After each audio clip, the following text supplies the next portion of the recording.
You're listening to 99.1 WQRT LP, and welcome to Radio Free Book Club for May 2024.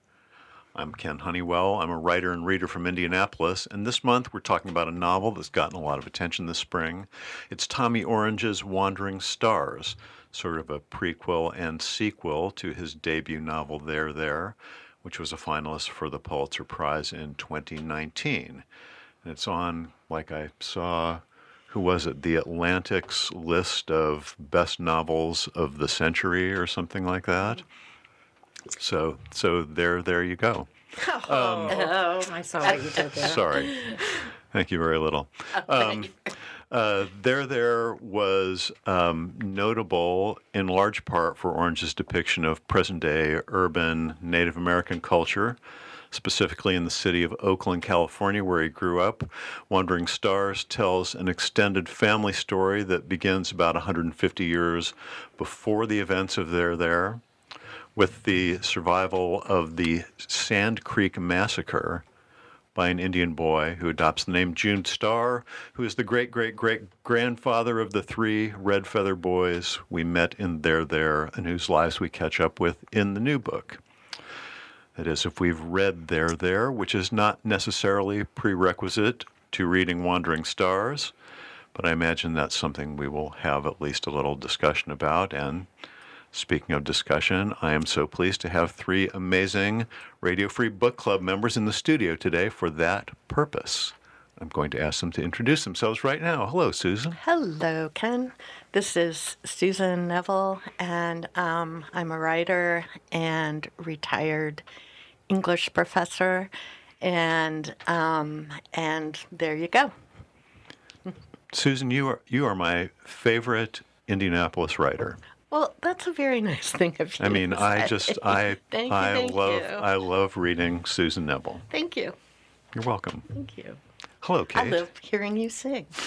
Well, thank you. Hello, I'm Kate Shoup, and I am also an Indianapolis writer and reader, and I recently finished my first novel. But Yay! I don't have an agent yet, but I have 3 bites. So Wow, that's awesome! I'll keep you Congratulations! 3 bites means you got something I there. might. We'll see. I'm Yeah. very hopeful, but I have no control over it. Yeah, cool. Yeah, that's very exciting. Traci, hello. Hi. Here you are again. Hello. Yeah, here I am again. Traci Cumbay, writer and new Kundalini yoga enthusiast. Wow. Mm-hmm. Is Kundalini yoga just like regular yoga, or is it special? It's very different. There's chanting. There's moving meditations. There's weird breathing exercises. Yeah. It's quite intoxicating. Is that the one with the gong? Is there any gonging? There is often gonging. Okay. Yes. I've been to like gonging, like couple of New Year's Eve gong yoga ceremonies. Oh, yeah. I went in on that. Yeah, it's kind of cool. Yeah. Well, thank you. Thank you all. Glad we're here to discuss Tommy Orange's Wandering Stars. Should you, the listener, read it, we will be answering that question for sure. But we will just as surely be dropping some spoilers. So if you think you want to read Wandering Stars, you might want to come back at a later time and listen to the show, which you can find at WQRT.org or on Mixcloud or on Spotify, Apple, just about anywhere you listen to podcasts. You can get our previous shows too if you're a reader of contemporary fiction. I imagine we've discussed some books you have read. So with that in mind, please do find us when you finish Wandering Stars, because this is an all-star panel of readers today, and you will not want to miss what they have to say. So let's get started.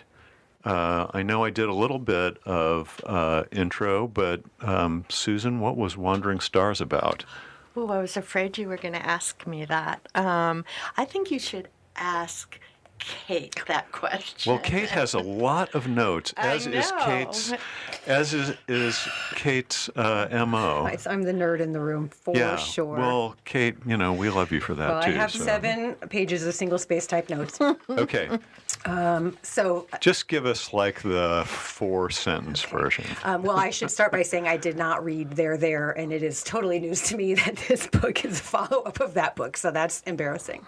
However, what I would say this book was about for me was ultimately the picking up the story of the three red feather boys, but going backward to demonstrate how their lives were so deeply affected by the lives of their ancestors. And I felt like that was sort of the major theme of the book, along with the theme of fragmentation.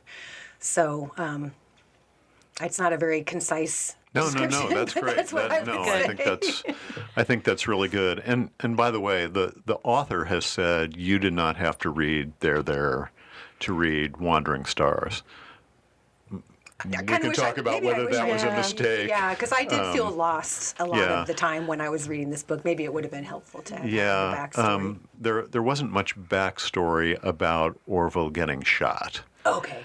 Right. You and know, getting that was ready to go to the powwow and all of that. I mean, that was probably nice the to main know. thing. That I mean, Okay. the backstory on Orville was maybe the thing you really probably should have known. But you do figure it out pretty quick in here what has happened. So Yeah, at he least he gets you does. up to speed pretty fast. Yeah, he does. So, anybody else read There? Susan? I've read There, and it really is a continuation of that book in many ways. It goes back and explains some of the characters, and I think ultimately the book is kind of about questioning what it means to be an American, and that was really interesting to me.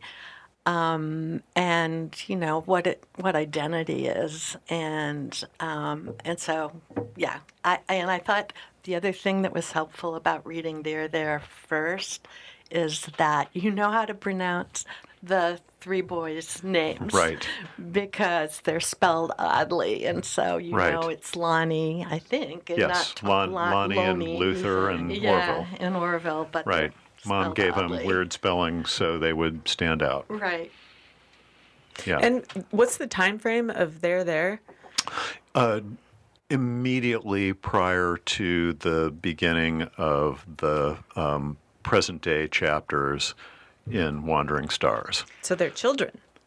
Well, those children, Orville and Lonnie and Luther, yes, they are some of the main characters. There are many more characters in There. Okay. So do you get into like their mother? Because that was part of the story. Not really. Their mother is really. not Interesting. really part of anything. They're Okay. always, it is literally like maybe a couple of weeks Okay, that's the time. Right. after I the see. the Okay. conclusion of There. I mean, There ends at the powwow. Okay.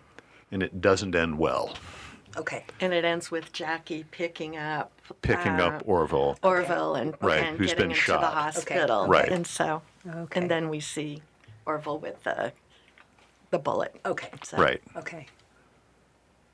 So yeah, but I mean, just from a story standpoint, it would have been nice to know. But It was okay to not know. I mean, I don't know that it was. I wasn't too adrift, not realizing that. I guess. Yeah, Traci looks befuddled. I want to know what Galileo is doing. He keeps peeking at me over the screen. Yeah, Traci, what are you did not read There. I did not read There. I didn't see any reason this wasn't standing on its own. Yeah. I didn't have that kind of confusion about it, but I did really struggle with this book. And it's very disjointed in the early chapters. It's one perspective after another. You couldn't really get to know a character and dig into that story, and I think that was part of the problem. Yeah, did you have that problem in the back half of the book as well? I mean, there were also a lot of points of view, a lot of viewpoint characters, and a lot of points of view. Yes. Like from second person to first person to third person, past and present tense. It's all over the place. Every approach you can use is in here, I feel like, even the hypothetical chapter in second person.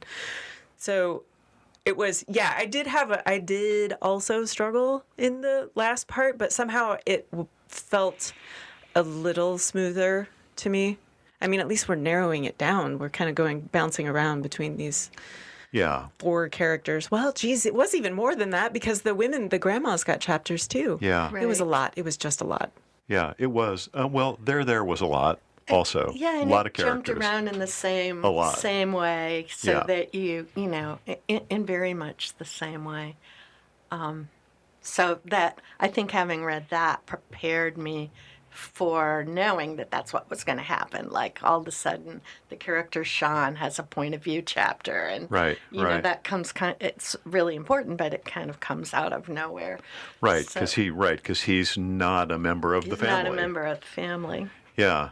So, Kate, what were your overall impressions of the book? I struggled with it too. That fragmentation that we've been talking about already was just hard for me to get a foothold.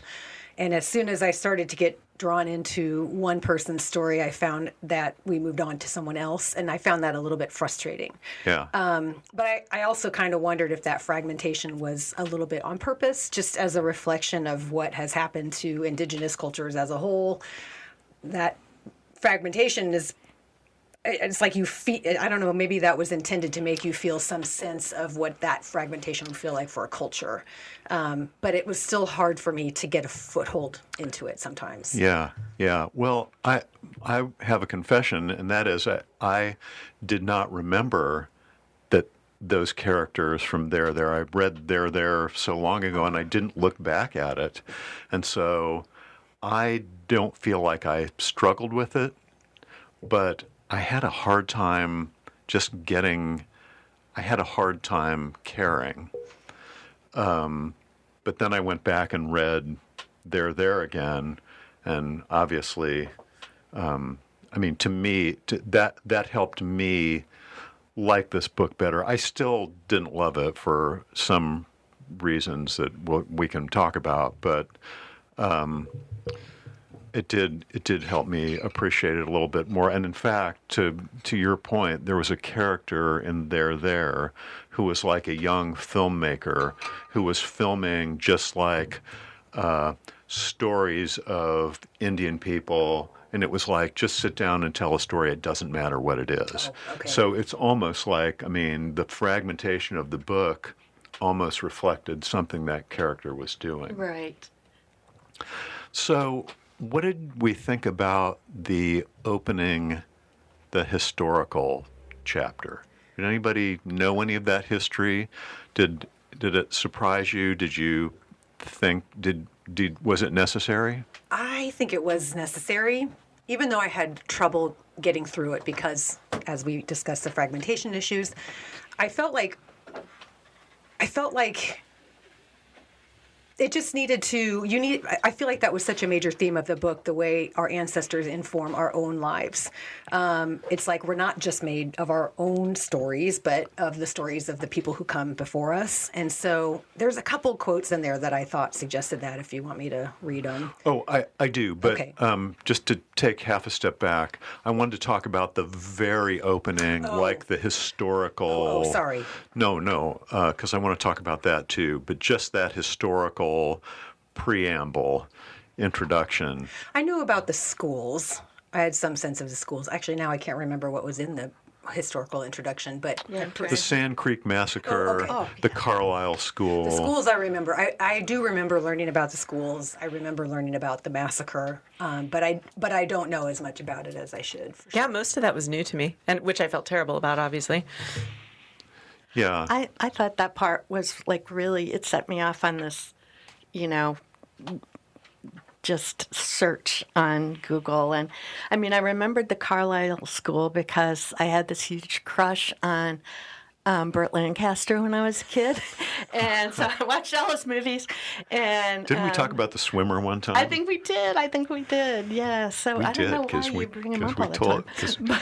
This guy loved but John he- Cheever. That's why. He played Jim Thorpe, and so the first part of it takes place at the Carlisle School. So that was really interesting to me, and it got me thinking about assimilation versus non-assimilation, and so that was really interesting. And then I started thinking about, okay, this is really weird, like Indiana history, Right. because it was like 1824, I think, was the massacre of Fall Creek.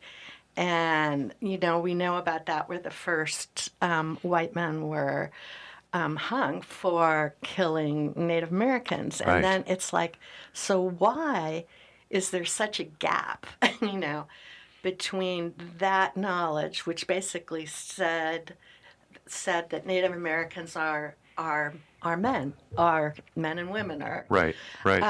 and then all of a sudden you've got the Sand Creek Massacre, which is 1864. I mean, that's like several decades later, and so anyway, it really made me interested in thinking about Indiana history, especially since we're called Indiana. Yeah. And then also I have some relatives who are Hoosier homestead farmers, which means they've had their farms for over 150 years. And they have the original deeds, and those deeds were signed by John Quincy Adams and Andrew Jackson. They just keep them in lock boxes, like, Right. And I was thinking, why were they signed by presidents? Like, presidents served as notaries. And it's because the people who were getting those farms, the deeds for the farms, could not buy them directly from Native Americans. So Native Americans were, sent out west. The Indian Removal Act was, I wrote all these dates down, 1830, and that was the Trail of Tears, and then 1838, the Trail of Death. And but the people who came to get those farms, who now have lived there and farmed that land for 150 years, had themselves come from parts of Poland that then became, killing fields during World War II. So I just felt, after reading this book and looking at that history, I just felt like human beings are just really awful. Finally, not after all of these them. years. Not all of them at all, but it just was really, it's the book interested me for historical reasons, and also because of the questions all the characters have about how do you identify, what is your history, who are you? If you find out your DNA says that you're partially black, like Sean finds out, and partially Native American, but he has, can he start like wearing feathers and dancing? Right. Is hip hop part of his culture or not? And that seems to be what the book is grappling with. So sorry that was too long, but it was that's what interested me about that first section. So the rest of it was like I don't really care that much about these three characters. But It did feel like, and the ideas and the writing were amazing. it felt like it was setting us up for a completely different book. You think so? Uh-huh. How come? Well, I guess I expected it to stick maybe in that time, Oh, and that tone, which honestly I don't know if I could have taken a whole book of. That was grim. I had to set it down and just oof. Yeah. Well, I think that's interesting, Traci, because I think my reaction to the first part was that it was unnecessary to the novel. Because all that stuff happened in the first part of the novel. And I don't know, I guess it was nice to know that this stuff actually happened. And these were, some real events. I also agree with you, Susan, that it made me go, like, especially toward the end of the book, made me go, okay, who did live on this land before me? And who lived on the land before them? Right. And it's Right. Yeah. Who whose land is it? It definitely made me do that from just kind of a historical interest perspective, but I really didn't think it was necessary for the novel. Fair. Anyway, Susan's going to disagree with I me. don't know. I sort of felt like it was because the main issue is because things that happen to those characters are then reflected in things that happen to the red feathers later on. agree with that. And so it was trauma that was kind of passed down. Oh. And in order to like really understand what their issue is with knowing themselves, it No, just no. really helped. I agree. I agree. I'm going back to back what to the Kate first said. chapter issue. I'm just Yeah. talking about that very first historical bit, the non-novel Not, part of the, it. Got it. not the predecessors of the red history. feather. No. Yeah. I think that all that stuff was necessary. And Kate was going to read us some quotes. I have a few. Before I interrupted her. I have one. This is from the section that is with Vicky, where she has the box of papers that she finds from her father. And it's her speaking. She says, "Be sure your daughter knows about this box, these pages. Pass them on to her. Tell her to pass them on to her children, so that in understanding who they are, they will understand that it has to include who it is that made them. This is what you will come to know about your relatives and ancestors. Not that they be thanked or acknowledged because they are inherently sacred, but because their stories are what you are made of." And there were a few others. I've got one that's from Lonnie. It says, "Lonnie dreamed about dominoes. He dreamed that he was a domino tile and that there were lines of dominoes as far as he could see, falling in rows that seemed to get closer and closer to him. In the dream, he didn't know when the line would come that would knock him over and end his life. He knew that being knocked over meant that, and that the line was his family line, that something had begun long before he was born that was coming to knock him down." Can we talk about this point for a minute? Sure. Which point is that?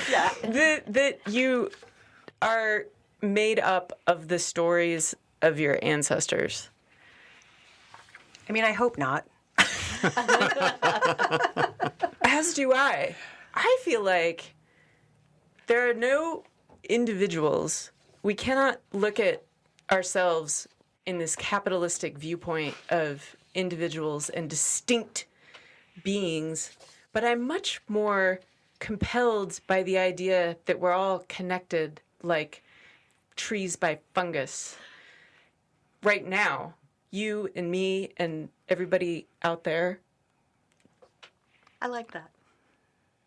So you're saying it's not just your family. You're saying it's just all, because I think generational trauma just is a humanity. thing. Because Yeah. I feel like I do think generational trauma is a thing, because I feel like if you just using a simple example, if you have a relative who was an alcoholic, then that person's children will have been affected by that alcoholism, and then their children will be affected once removed by that alcoholism, and so on and so forth. And so or even a more obvious example would be like the Holocaust, where if you survive the Holocaust, you're still going to pass on what you've learned about the world to the people who come after you. And I just think it keeps echoing and echoing forever, like a pendulum.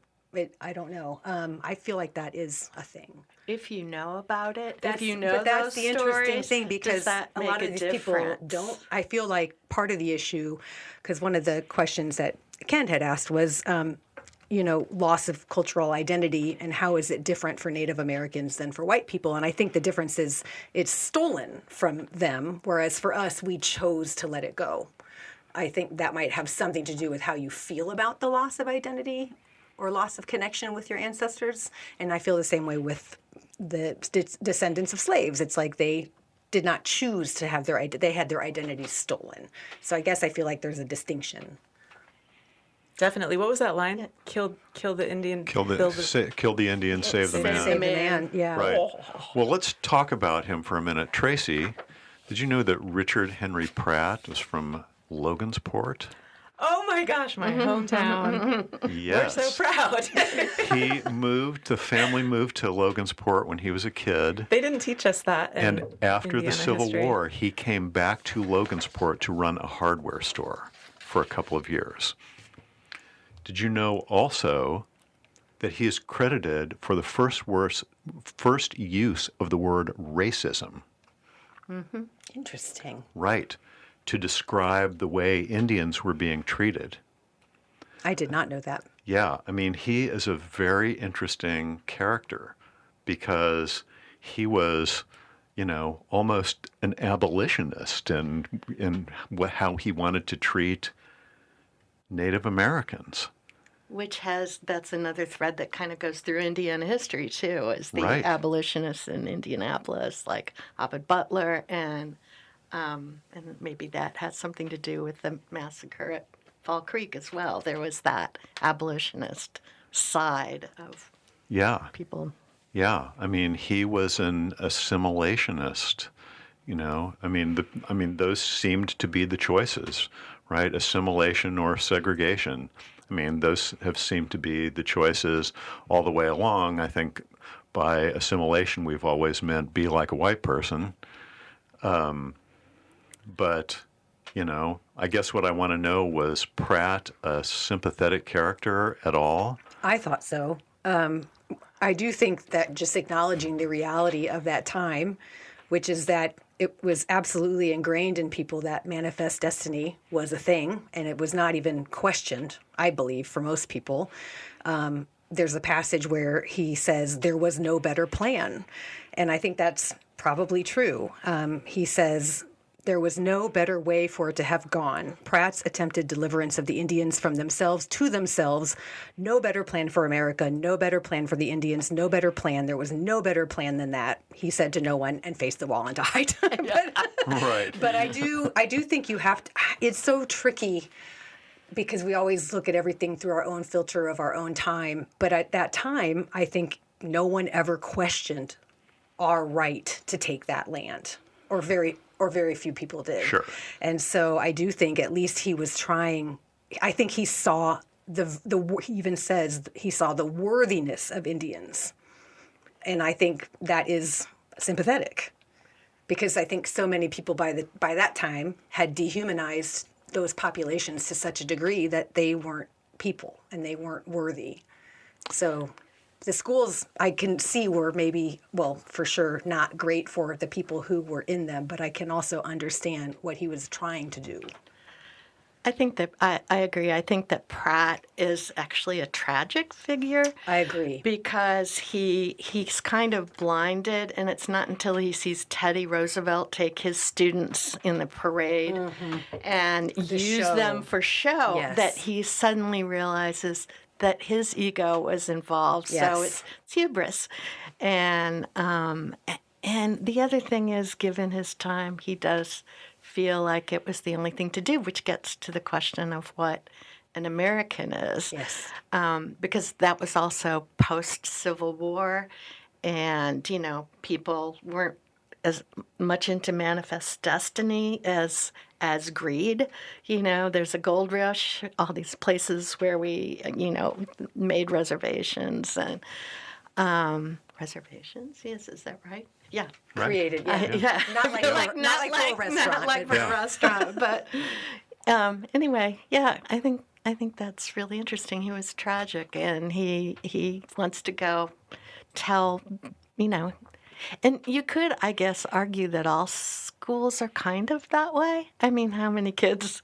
Everybody hates school. Yeah. One of the boys says that later, right? Yeah, that schools were he made might. factories Factory for office workers. Yes. Right. Yeah. Exactly. Accurate. Yeah, yes, Accurate. it is accurate. Yeah.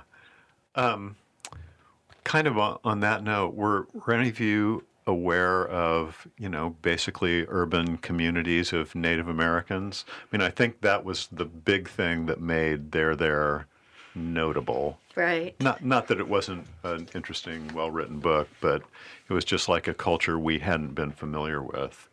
At least I hadn't been. I wasn't, no. Yeah.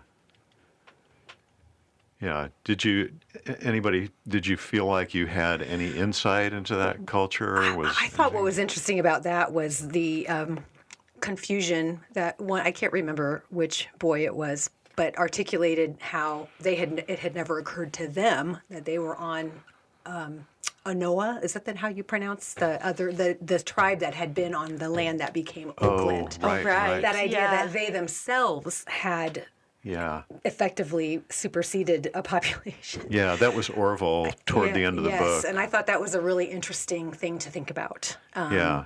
I think as a white person, I have a tendency to place all these different cultures into one big box, and that's not accurate. That's not right. And so I thought it hadn't really occurred to me that you might be a member of one tribe and feel a sense of guilt about having displaced another tribe. Yeah, yeah, interesting. But overall, did you have a strong sense of place in this novel? No. That's interesting.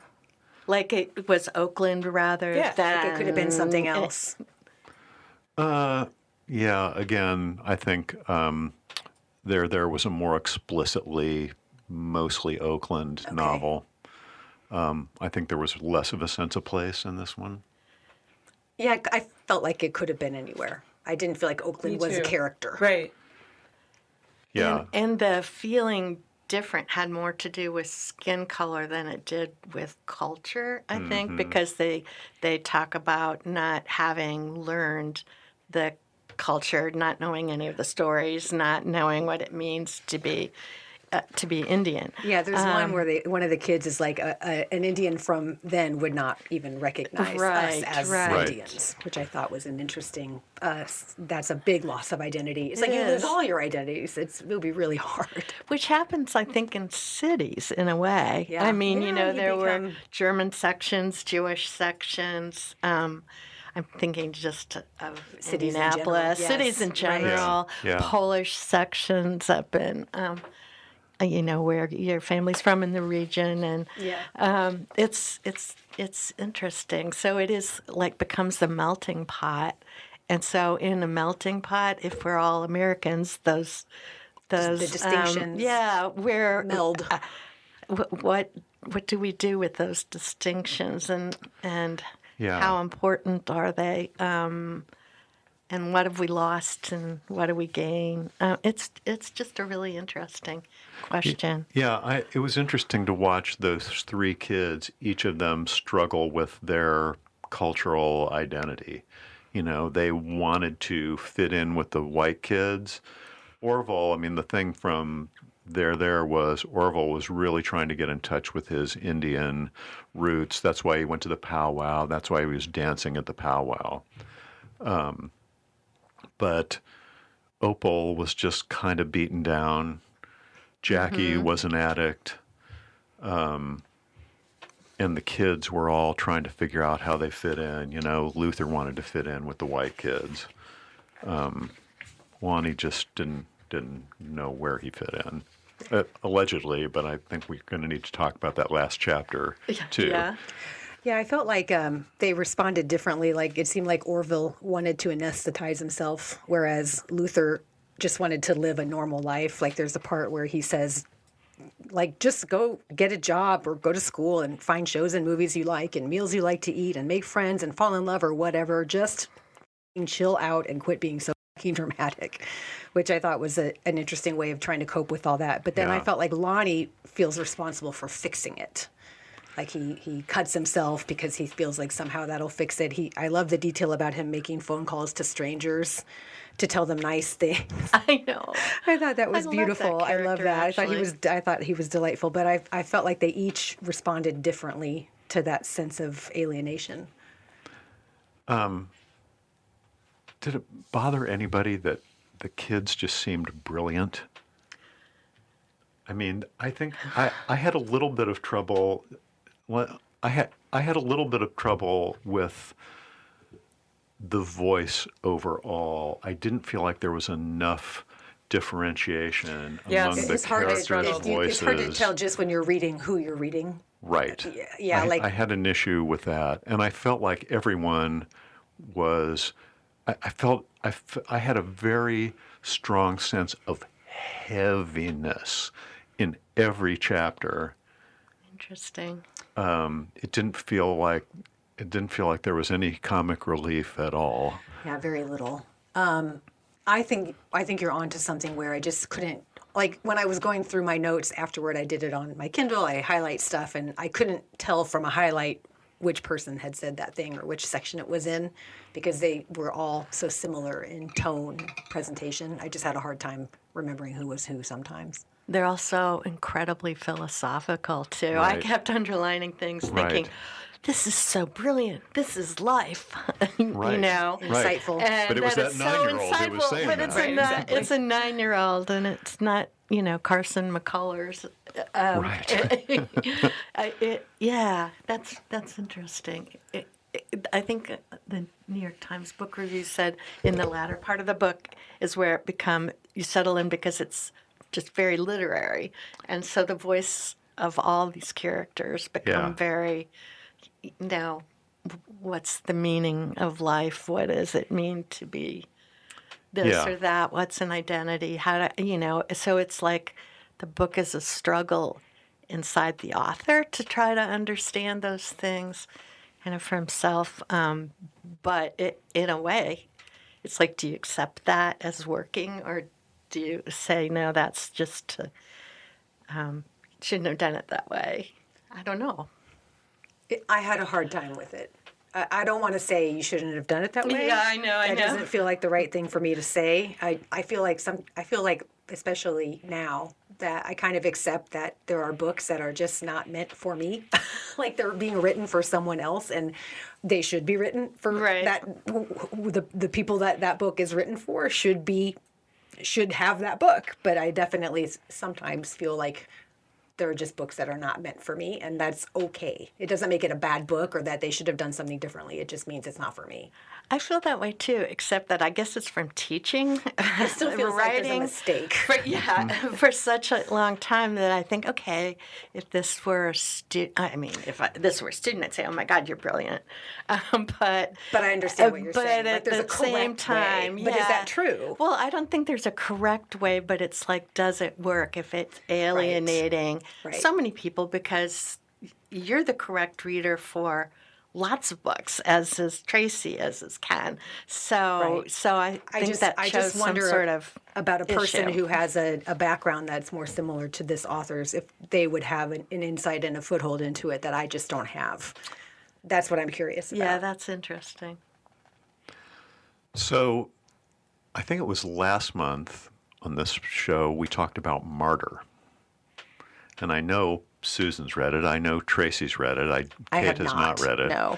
But I just wanted to, that book also had a lot to say about addiction, as clearly this book did. How would you compare them?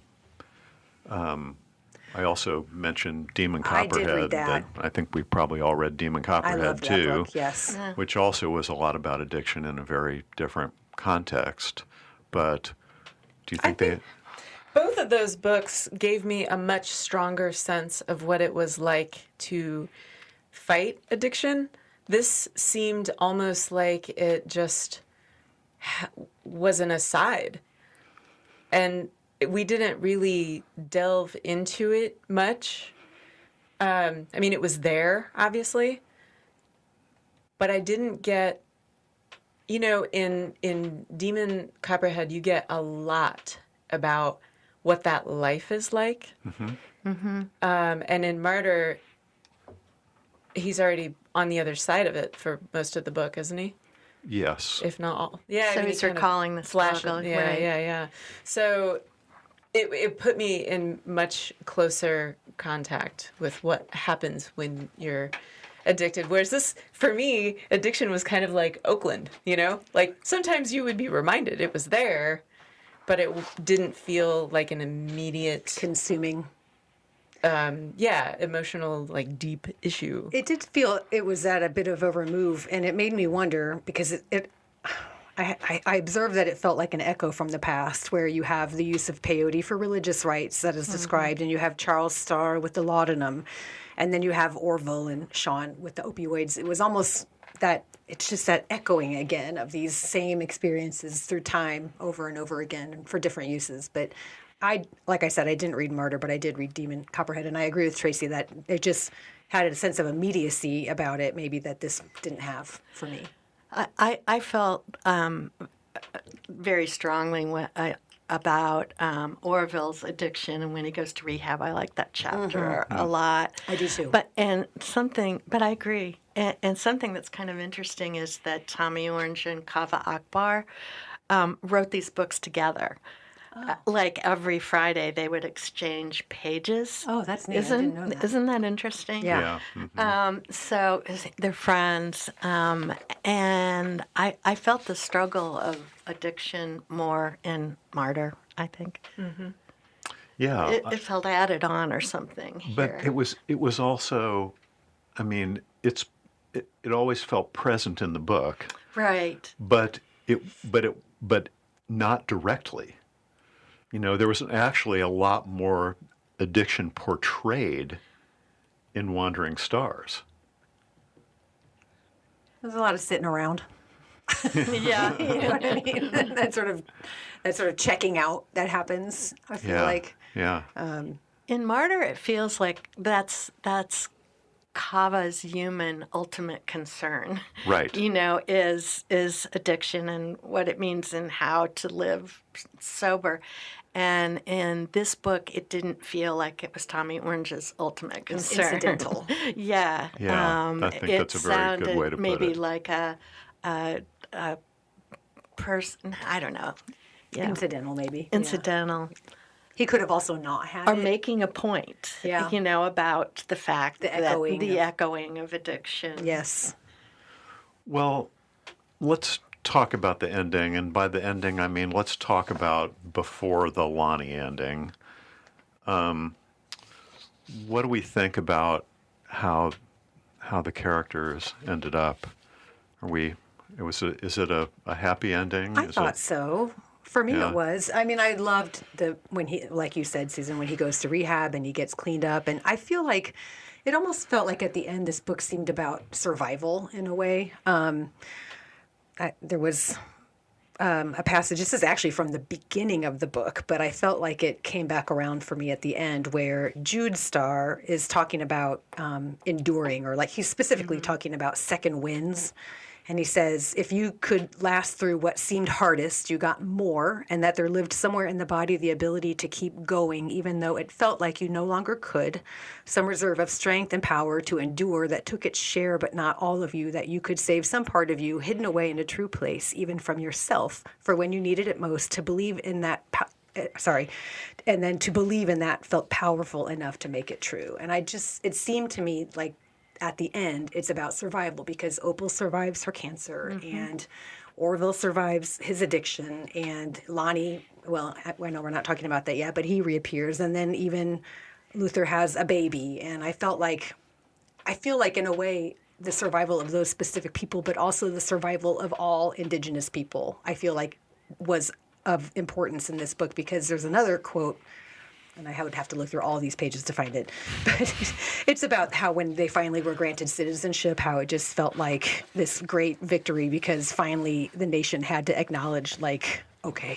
That they were actual people? You win. You know what I mean? Like, you win in this way. Right. So I thought that was an interesting, I think that was maybe part of what the book was about, was just enduring. Yeah. Anybody else have anything to add to that? Very nice comment of I Kate's. think that's great. I think you're right. It is. Yeah. Thank you. All right, well, let's talk about Lonnie then. What was up with Lonnie? He wanted to be an Indian. He says, I lived like Indians back when our world ended that first time, to be free and wandering and figuring it out because it all got so disfigured. This is what I wanted. Yeah, but is that, yeah, I mean, but isn't that, I mean, he wasn't really living, he was just living like a homeless person, right? He wasn't really living like an Indian. I mean, I understand, I guess, why he wanted to do it. He wanted to be outside. Yeah, I get that. I felt like, I mean, that's the closest you could come, But isn't it? why was he so angry? Why was he so he was so angry at his family? When he's at the top of the water tower when they go to Alcatraz and Orville has to go up to get him to come down because remember the whole thing where he's going to fly. Right. And he's like, and Lonnie says to Orville, you know, it took me coming up here for you to come up to get me. I think he feels abandoned by Orville in particular, but then also Opal gets sick. And I just think he had this sense of abandonment, like he couldn't get anybody's attention is what my sense of it was. And that made him feel angry. Because there's he says at the very end, one thing I really liked. Well, dang it. Oh, here it is. Healing is holy, and if you have the chance to not have to carry something alone with people you love, it should be honored. The opportunity, it should be honored. And I think he felt like they were all carrying their individual pain instead of sharing that burden. And I had the sense that that was why he was so angry and why he wanted out. Yeah. And he seems, I mean, in that long dead letter at the end, he seems to be very concerned about, it's kind of Traci's fungus thing, about the planet and how we're connected and how the government and corporations Yes. have. And so I think he wanted to be an Indian, and as he understood it, but he also wanted to kind of get back to the planet, back, to making as little of A ripple. a ripple as possible, and that itself he wasn't contributing to. Yeah. Yeah, I have a little problem with the timeline, I think. I think this book must be set in the future. And I don't have a problem with it being set in the future, but so this happened in 2018. It was set in 2018. Okay. And Lonnie was just entering junior high. Okay. So that means 6 years have gone by. But then how long did he live out in the world? It made it was sound like a 6 long years time. or something. It was a long time. Right. You're right. So the letter must come from the future. Like that whole section of Yeah. remember Orville's playing music at the very Right. expensive brunch Right. place. And, Right. and that's Right. when the letter appears. Right. Yeah, I guess you're right. That must be true. I mean, I think that's fine, but I mean, Or else it's a mistake. I was thinking maybe They that could might have be it. edited it and I don't want Right. to say. yeah. Or else maybe it was a letter from Lonnie from the future, From the future. which puts a whole new spin on everything. Oh boy, it sure does. Traci, do we like these kids? Did you like them? Did I like them? Did I like these kids? I don't have a strong sense of who they were. Yeah. So it's, Orville definitely makes a lot of questionable choices. I don't like or dislike them. I really liked Lonnie.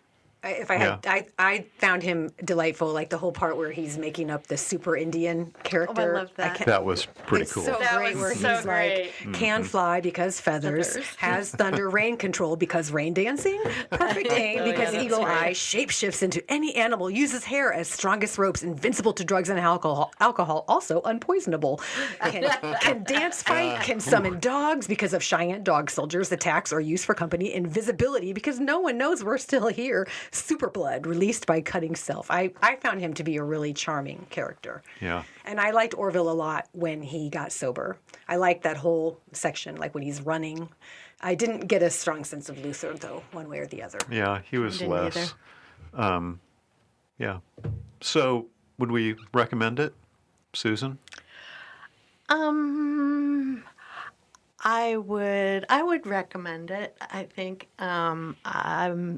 if you're interested in history and want to think about identity, and it's an ideas book, I think, and so I think actually as a novel, and it's unfair to compare them, but I think Martyr is a stronger novel. I got Yeah. far more into it. And the characters. But, so I don't know. A lot of the reviews say this is a masterpiece, and I can see where some of the paragraphs, I mean, when you're There's some reading beautiful- things, There's some beautiful just sections beautiful and passages. and Yes, I would agree with wisdom. that. Yes, And yes. wisdom. But it doesn't seem constructed right, And even in there, I think it's really interesting what he does with, he'll put an essay in the middle of the novel. He kind Right. of changes genres and things like that.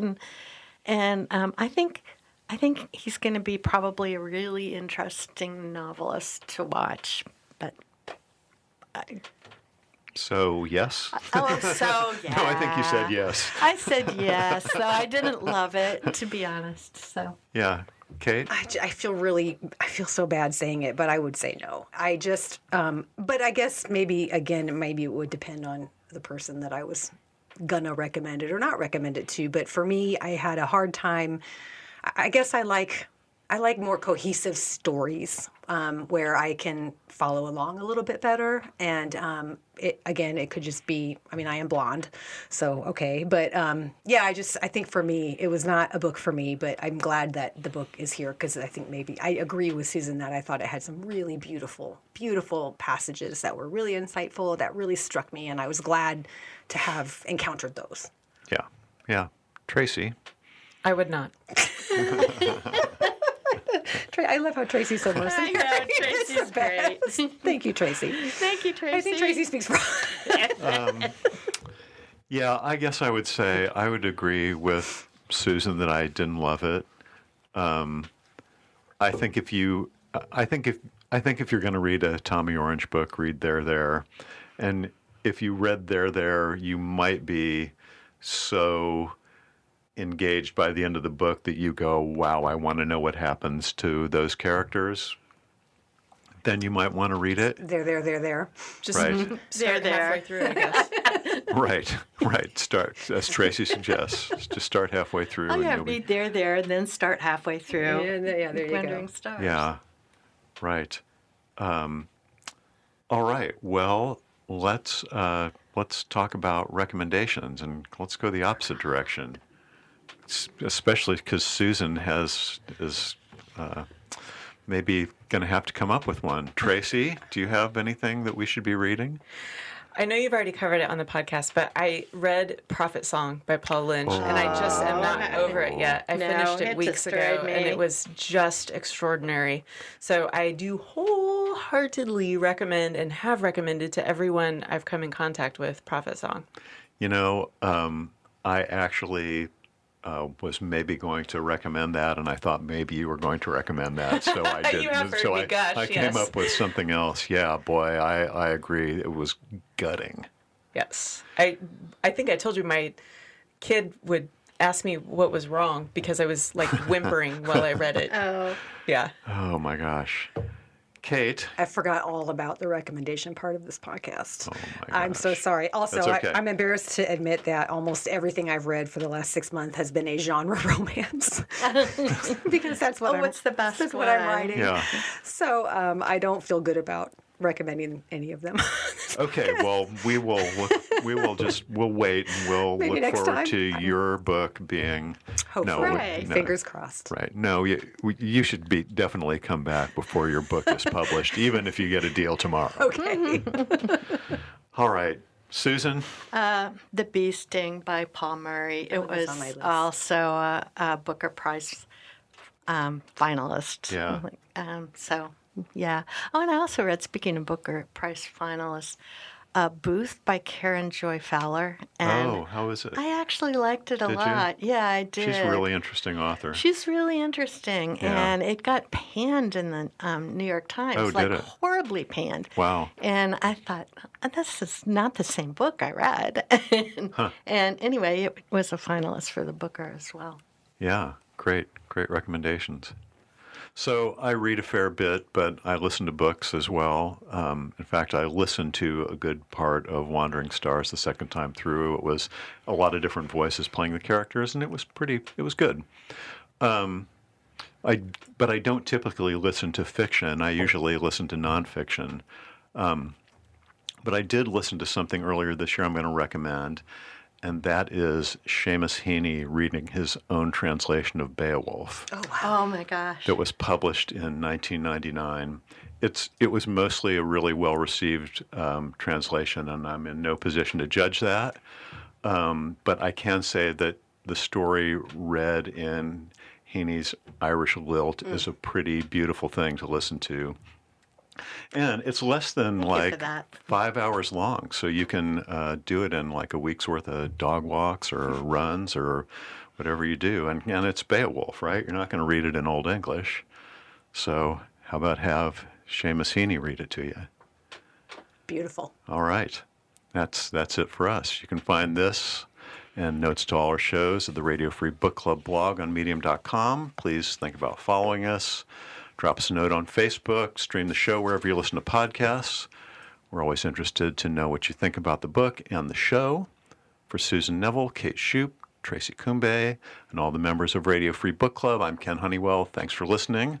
And join us next month when we'll be digging into some new science fiction. It's a first novel by Scott Alexander Howard. 3 first names, very impressive. I won't be satisfied until there's a 4th. And it is called The Other Valley. We hope you'll listen. Until then, read a book. Yay. Yay.